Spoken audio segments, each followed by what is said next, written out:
নিয়েছি, আবার অনেক রাসূলের কথা আমি শোনাই নাই। যাদের কথা শোনানোর প্রয়োজন মনে করেছি তাদের কথাই আমি শুনিয়েছি। তাহলে আমরা বুঝলাম কোরআনে বর্ণিত হয়েছে কয়জন নবী রাসূলের নাম? সবাই বলবেন আওয়াজ করে, কয়জন? 25 জন।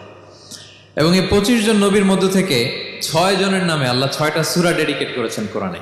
6টা সূরা উৎসর্গ করেছেন। সূরা ইউনুস, সূরা ইউসুফ, সূরা ইব্রাহিম, সূরা মুহাম্মদ, সূরা নূহ, সূরা হুদ। 6 জন নবী। কয়জন নবী? 6 নবীর নামে আল্লাহ তাআলা 6টা সূরা ডেডিকেট করেছেন। এবং এই যত নবী আল্লাহ তাআলা পাঠিয়েছেন সব নবীর উপর ঈমান আনা আবশ্যক। It's compulsory to believe in every messenger sent by Allah subhanahu wa ta'ala. To validate our faith, আমাদের ঈমানটাকে প্রিজার্ভ করার জন্য সব নবীর উপর আমাদের ঈমান আনতে হবে। সব নবী।